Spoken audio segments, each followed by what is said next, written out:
John, welcome. Hi, how are you? All right, awesome. Thank you so much for being with us this afternoon. Oh, Taimour, thank you very much for the invitation. I really do appreciate being with you. Thank you.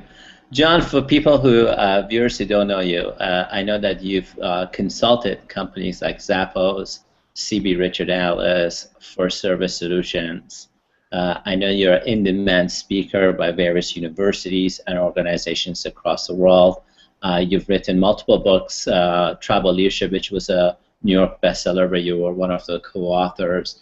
I think you've got some deep expertise, some deep knowledge, some deep inquiries that you've been through that I think viewers of this episode would be really interested in learning about. Well, thank you. That's very generous of you to say that, and thank you for mentioning some of the nicer parts of my career.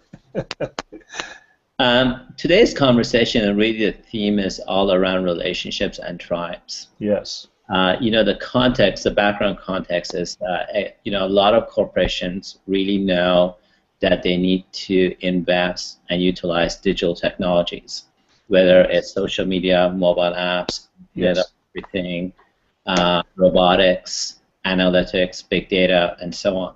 Yes. So during my interview process with executives in digital media or digital technologies around the world, I've started to discover a few challenges that they are all seem to be bumping into, where I thought an interview with you would be of value to them. Well, thank you. Relationships specifically. It's really, that you're bringing up these areas of concern, these areas of interest. This is the hot stuff for the 21st century. So I think you're right on the head of the curve in terms of being having your interest where the biggest breakthroughs are going to occur and where all the excitement is. So thanks for asking me, and thanks for having me interview in this particular area. Thank you. So my first question is revolves around a case, around something called the business case. Business case, yes, okay. And specifically, here's the context towards it. I'm a young digital executive guy. I work in a company. We live in a world that the C-suite, if you will, is constantly changing. The CFO got fired, or CEO got fired, or somebody retired, somebody moved from one company to another, and now I'm at a point where I have to. I find myself constantly justifying the business case on Yes. why the company should invest in digital technologies. Another way of it is, the cost of acquisition of a customer online is going up. Mm-hmm. And so it looks like the cost of the business case that I'm asking from companies that, especially if they have limited resources, is challenging.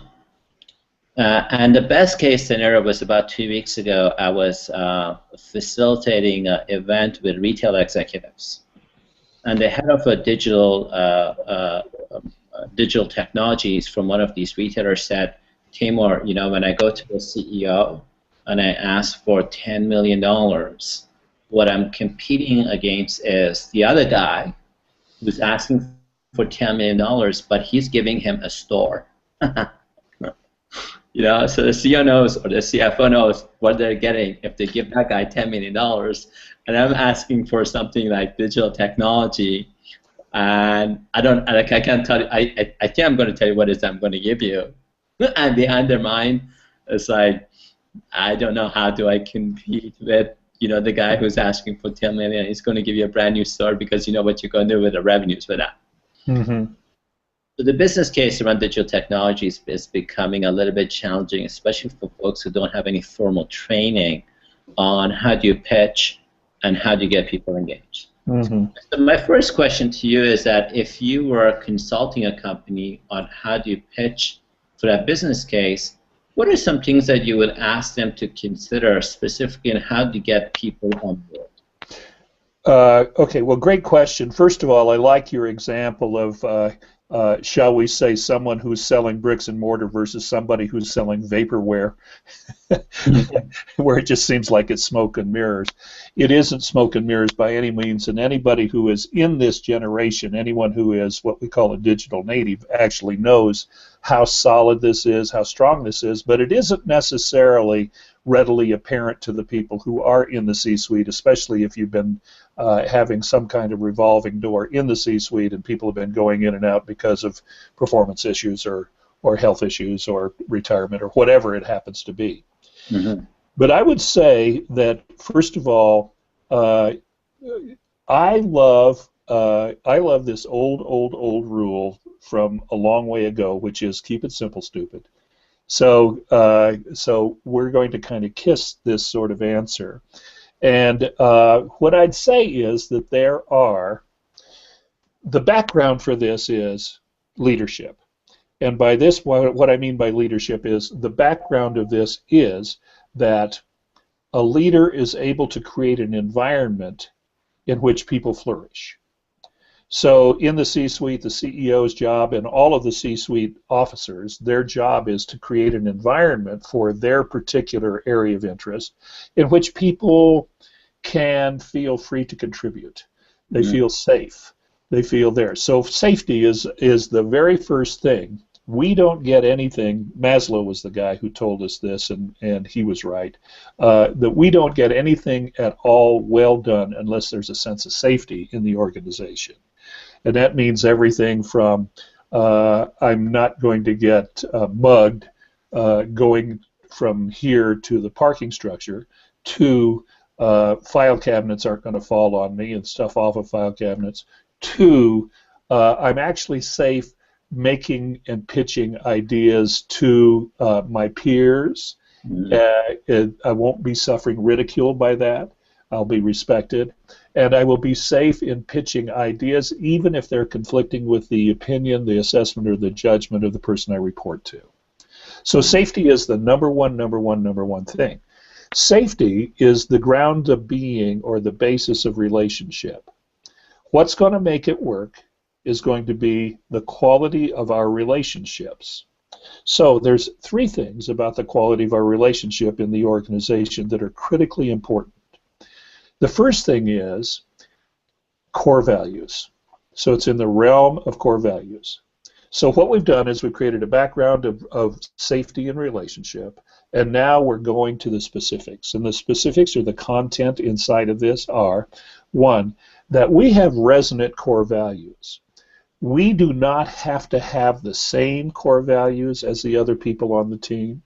We have to have values that resonate with them and actually enhance them and actually kind of fill out the quality of their relationship. So let's say I'm working with someone, and one of the critical things that people have in common usually is a relationship to integrity.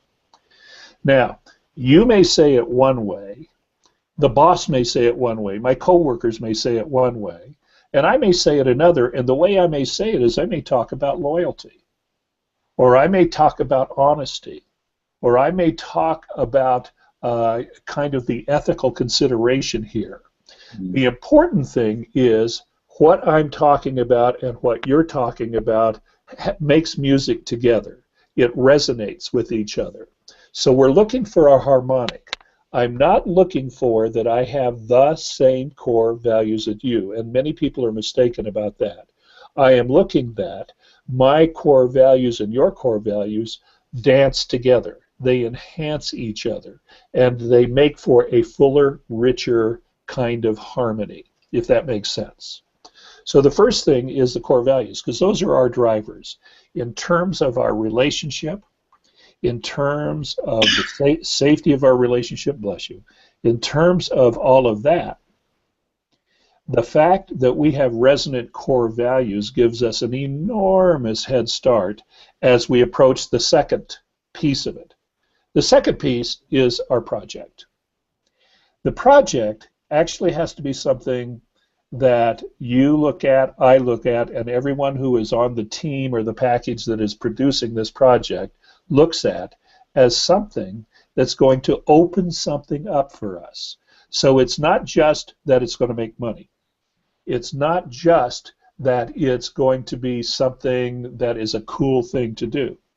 It actually has to forward the mission of the company. It has to forward the purpose line of what it is that we're all working on. So I'm in line with this, you're in line with this, everybody that's working in this is in line with this, and we're working on this project, which the design of the project is to open up and forward the mission or the purpose of what our company was designed to do.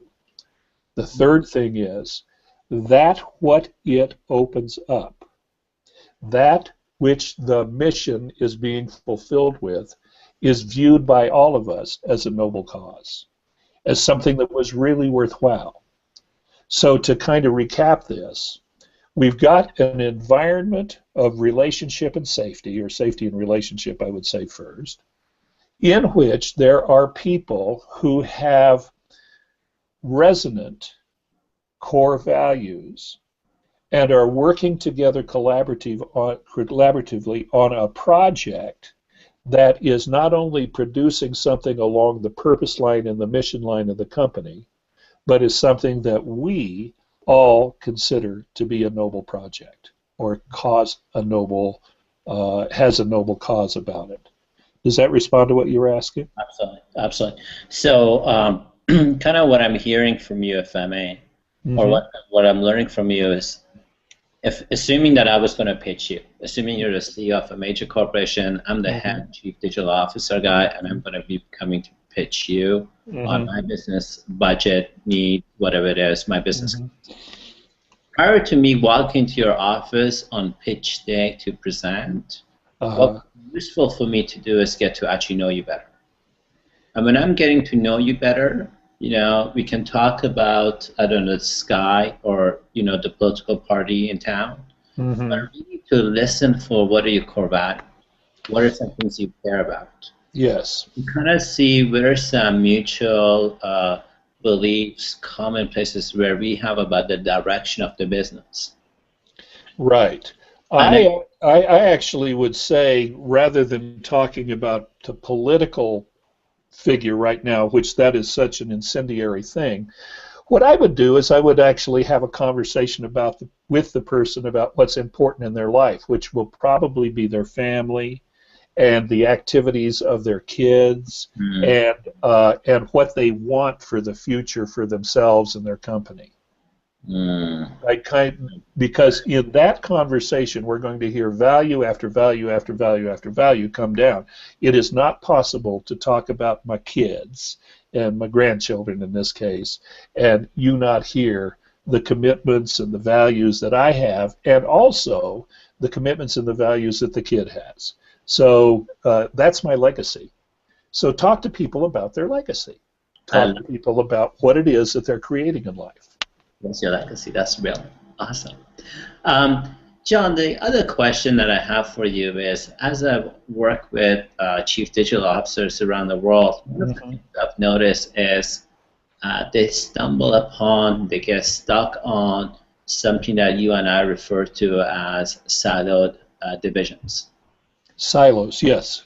A lot of corporations, when they want to hire a chief digital officer, typically they hire a younger person who's coming more from that role, has a relationship, relatedness to digital technologies that aren't. Yes. And oftentimes they're working for corporations where it's very silo-driven.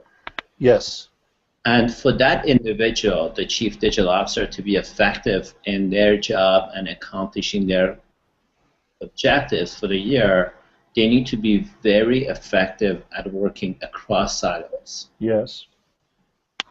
And so, as a senior consultant in the industry, as a person who's worked with a lot of these folks, helping, coaching folks and working around silos, what are some thoughts you have if somebody hired you as a consultant to assist them? Well, I think, first of all, a beautiful tee up for a situation that is just needs to get solved, because we are in transition. We're in the middle of a renaissance, and it is a renaissance of the mind, as they all are, And in this renaissance, we're going from a kind of, I'm going to call industrial thinking, into the thinking of the new digital age.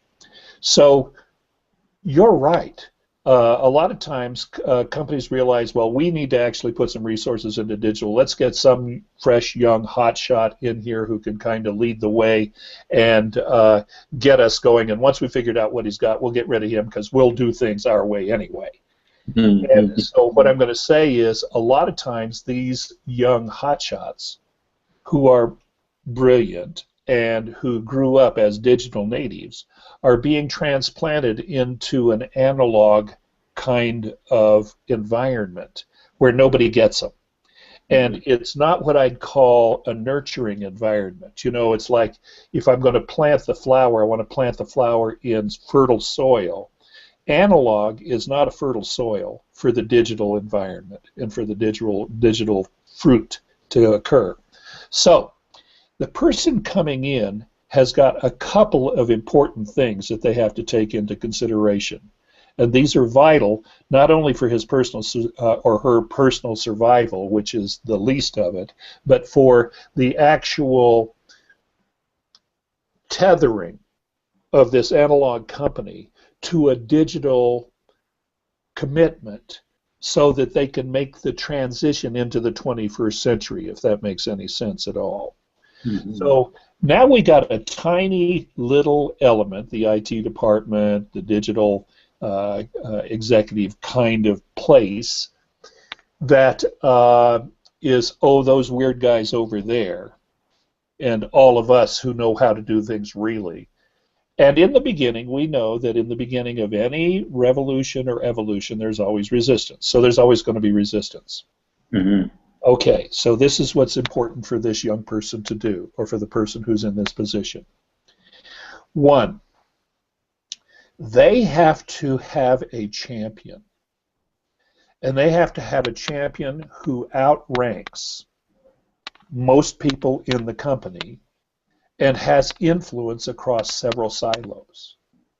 That champion is going to be the person who opens the doors to them to begin to build their relationships with the senior people in the other silos. What there is to do is for them to develop a relationship, which is to say a friendship, with the people without putting a demand on people, but to develop a sense of affinity. And how you do that goes back to what I was talking about a few minutes ago. You share stories about your family, about things that are important to you, and you get on a harmonic with the people from those other silos who are running those other silos in terms of your values. Okay? You don't introduce your project yet. You just develop a friendship, the normal, natural way people would develop a friendship, by sharing things that say that I can respect and value what you are up to and what you're into.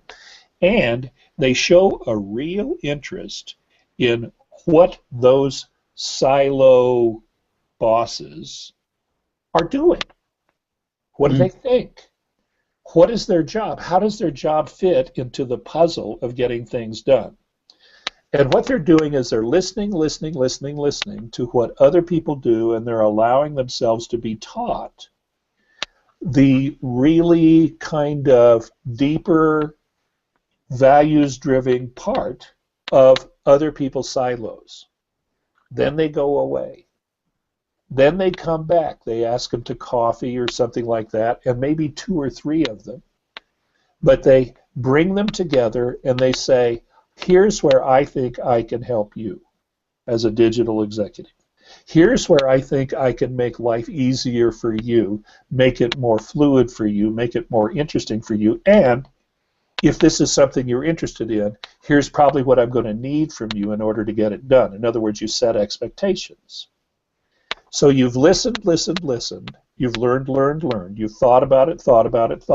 Now you've come back and you've said, friend, I think we can take our level, even though it's out of my silo, to another level. And I think with you and me and Bob and Sylvia and Susan, I think we can put together a whole way of looking at this that will, on the shoulders of your department and her department and his department, we can actually lift the whole division like that. And I didn't get this idea until I talked to you, Bob, or to you, Sylvia. So this is something we're all thinking about and we're all leaders in. I love it. I love it. I love it. I love it. So kind of like the lesson that I'm taking away from this is to look at an organization from a cow web of relationships and their human relationships. Okay. So if I was going to walk into a company as a chief digital officer, I would look for who are my influencers and how do I build a relationship with them instead of just jumping into my job right away. And then big mistake, by the way, to jump into your job right away, even though there's an enormous pull for it. Big mistake. You got to learn who you're working with. Absolutely. And then the second thing I would do is really go to work at listening for what are the silo divisional heads, what do they care about personally. Yes.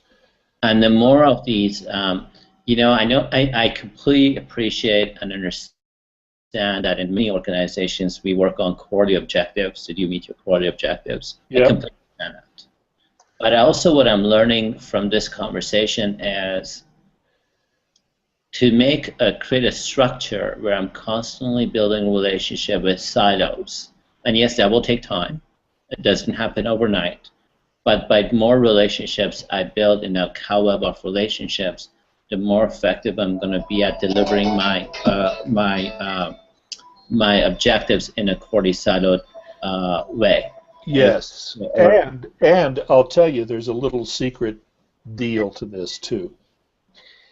If you can talk to the people who are controlling the silo, and what you're doing is you're setting up something between them that is, if you're really smart, their idea, and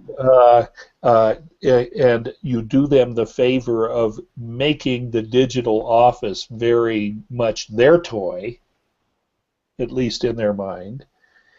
You then start to build a stealth relationship within the company. And if you can build a stealth relationship with 3 or more, the great number is about 6 members of the different heads of different silos, just take your time, get it done. Spend your first 3 months doing that, of building the relationship, seeing how you can serve the others, and building that relationship that is us as the heroic team that's going to actually lift the company and cause it to have a breakthrough in its purpose line and in its mission. Then what you've done is you've built the kind of relationships that will serve you no matter where you go. You know, nothing occurs in a vacuum. You came from somewhere, so when you showed up, it was not just you, Taimour, but it was you and it was your entire contingency of people who follow you, know you, like you, want to help you, would like to be involved with you, would like to play with you. Now you're working over at ABC Company, and you're the new digital officer, and you're making friends with the guy in procurement and the guy in various places in the value chain who are running the various silos, and you are coming to them saying, I've got this enormously powerful tool. If between us we can figure out how you can use it best, then what you've done is you've served that person, and they not only have access to you, but they have access to all your old friends and supporters and business associates from the past. So you always want to bring all of that as part of your package, that not only are you who you are, but you are who you know and who you can bring in, who can help Bob or Susan with their issue. I love it. That's brilliant. That is brilliant.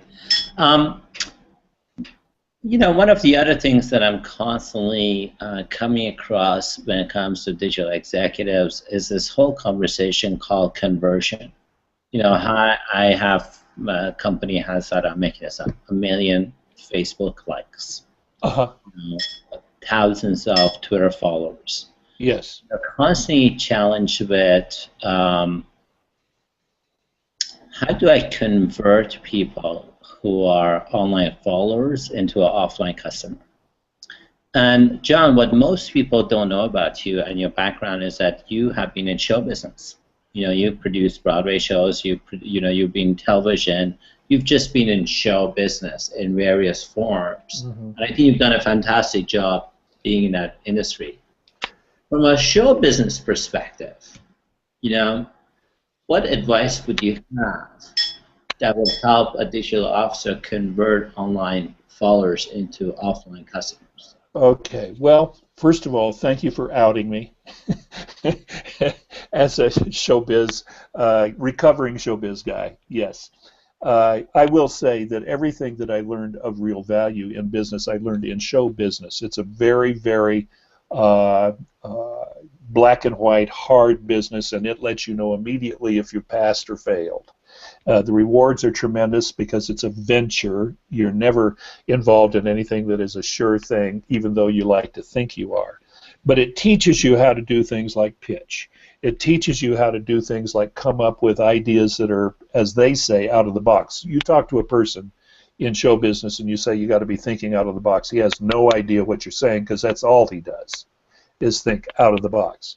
So in this area of conversion, we have this all the time. How do you know if your investment in your show, which is all made up front, all the money is front loaded into this, and you are hoping that somehow your distribution chain, which is marketing and distribution and stuff like that, is going to put the product out there in such a way that people are going to be compelled to leave their homes and get in their cars and drive to your venue to see your artist or to see your piece of work, so on like that. This is no small trick. It requires a lot of things, including word of mouth. But what it really gets down to is that you in your heart, now this is going to be maybe an interesting answer for you, maybe not, but I'm going to tell you that it gets down to the leader, and it gets down to their, after numbers have been run, and we've done all of the metrics, and you've done all of the qualitative and quantitative analysis on it and everything else like that, it gets down to your gut. Is this something that people want to consume? Is this a product that is going to create a benefit to them personally? Is it going to create a benefit to their family or to their community? You have to pass the personal family community test. If the product or service is going to be a benefit ultimately to the person, the group, the family, the tribe, or the community, then you've got a shot at something. Then you've got to go into it with everything you've got. There is no such thing as not being all in show business. There's just no such thing. You got to do it all out or not. One of the places where you can look at it currently is on television on a program called So You Think You Can, no, Dancing with the Stars. Dancing with the Stars. And right now, there are people on there who are not dancers, who are dancing their tails off because they put themselves into and under the mentorship of a master teacher and choreographer, and they come out and they do phenomenal stuff far beyond what you would think they could do, and even a dancer looking at them would say that person's been dancing all of their life. There's a little girl from her name is Sadie, and she is from the Duck Dynasty. This girl had no background, zero background whatsoever, but the person that she's working with is such a brilliant teacher mentor that he is able to bring this performance out of her, and the girl just dances. There's no getting past it. Well, converting people is something like that. Converting people is something like you've got the view. First of all, you put yourself inside of the mentorship of someone who is a master instead of trying to do everything yourself, because you are not going to get it done by yourself. So you put yourself into the coaching and the mentorship of someone who is a master, and you do what they say all out. Second of all, is your project driven by values that are going to support you personally? You get a benefit out of it, your family and your tribe going to be benefited by this. So is it an enriching sort of thing? And does it open something up that is inspiring? That part, the part that this is inspiring and will enhance your life, is the point at which, for example, a movie like Frozen, which is the Pixar movie, has been a blockbuster winner because people know that if I take my children to it, our lives are going to be enhanced. The children are going to learn values in the movie. They're going to learn values in the show that are going to help us in our family, and they're going to help them in growing up into being citizens of the tribe or the community that they belong to. So if you begin to put your map or your measurement over the human values, and even though it's business, know that businesses are driven by relationship, and they're driven by the long term. We're not selling hula hoops where it's a fad and you're going to do this on a one-time basis. We are trying to turn you into a customer for life. And the only way we can do it is providing a value add to our service or our product that has you literally stroke the pen, hold the tablet, show it to someone else, and what you're showing and sharing is the benefit that it's creating for you, the joy that it's creating for you, the fun it's creating for you, your family, and or your tribe, and how if we all use this together, we could all be in this crazy great place. So it's not unlike the job of digital executive, where he has to convince a whole analog world, and he will find, or she will find, those people who are in the analog world, but their heart is over there in digital. Those are your first kind of low-hanging fruit that you want to get enrolled. Doesn't matter what they do. Doesn't matter where they work. Doesn't matter anything at all, except that what you're doing is you're making these analog ambassadors to the digital world, and you're training them and you're building relationship with them by serving them. So how do we convert? Well, the customer is exactly the same as the people who are your internal customers, who are the people you're working with. That's just all it is an external customer. Make your customer your partner. Make your customer someone who, if they interact with you, they're going to walk away with value and maybe even a little happiness, a little joy. It doesn't matter whether it's show business or whether it's hospital, health care, or if you're doing tax revenues. It does not matter. If you're an executive in today's world and you do not realize that part of your job is show business, part of your job is sharing it in a way that it's beneficial to many, many more people, you are a blockhead. You are missing the point. An executive is someone who creates an environment and enrolls people into that environment, engages people, inspires people, motivates people into that environment. And it takes a lot more than offering money. It takes a commitment, and it takes the visible manifestation of your core values to other people, and they're trading those core values with you. That's how you know you're on good ground. Does that make sense? And it does. Thank you so much. That's lovely. That's very rich. Thank you. Just my last question, John, is I'd love to kind of get a sense of what you're up to, if you can share with people who are watching this. Ah, Are you writing the next bestseller? Are you inventing well, best? I'm doing a bunch of stuff. I'm on a bit of a sabbatical right now. I mean, literally right now as we think, and so I'm doing a lot of thinking, and I'm thinking about how I want to shape the next book that I'm writing. And I've gone through a lot of shifts on this, but I'm very clear.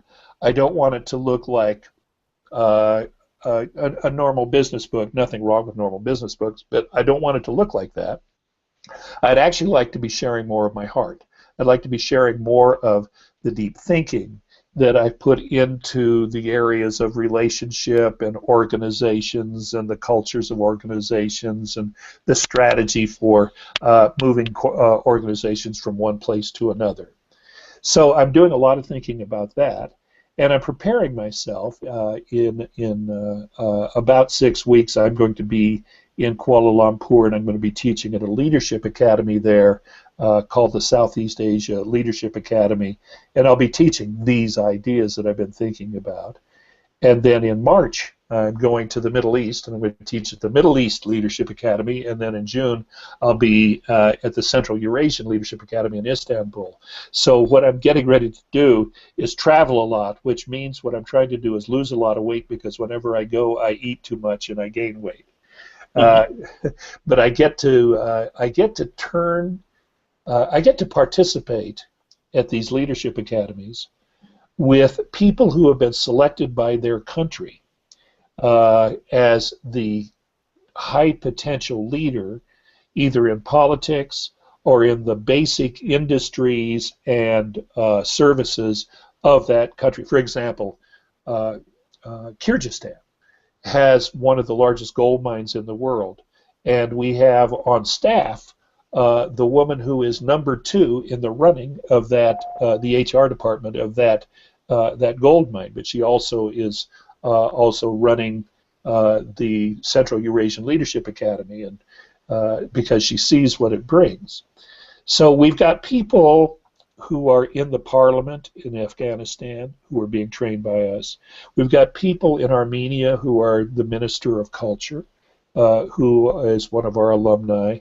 We've got people who are in public offices who are ready to assume what is next in terms of leadership in the world and at the world-class level. These are smart people. These are people who have prepared their entire lives to be this, and these are people who are using our tools to move their careers and actually uplift their countries as well. So for me, that's the noble cause, is the uplifting of cultures, and so that's what I'm thinking about lately, and that's what I've been doing lately.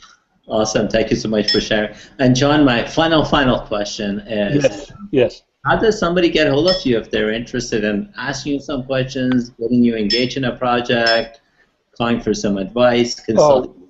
Well, thank you. Well, wow, a plug.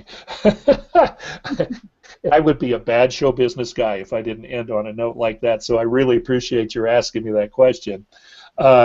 There's 2 ways, essentially. One is the easiest, is my email, and my email is super, super easy. I have a feeling, for example, if I reach out and touch you, like this, you're my partner, okay? So my email address is John King Partners, that's in a plural, johnkingpartners@gmail.com. So that'll get to me, and I will respond to that. My phone number is in America, so it's a +1. It's 818-519-1021, 818-519-1021. And I'd be very, very happy to hear from you, as I am, or anyone that happens to be seeing this broadcast. Awesome. Thank you so much, John. Thank you, Taimour. You take care, and everybody else, thank you.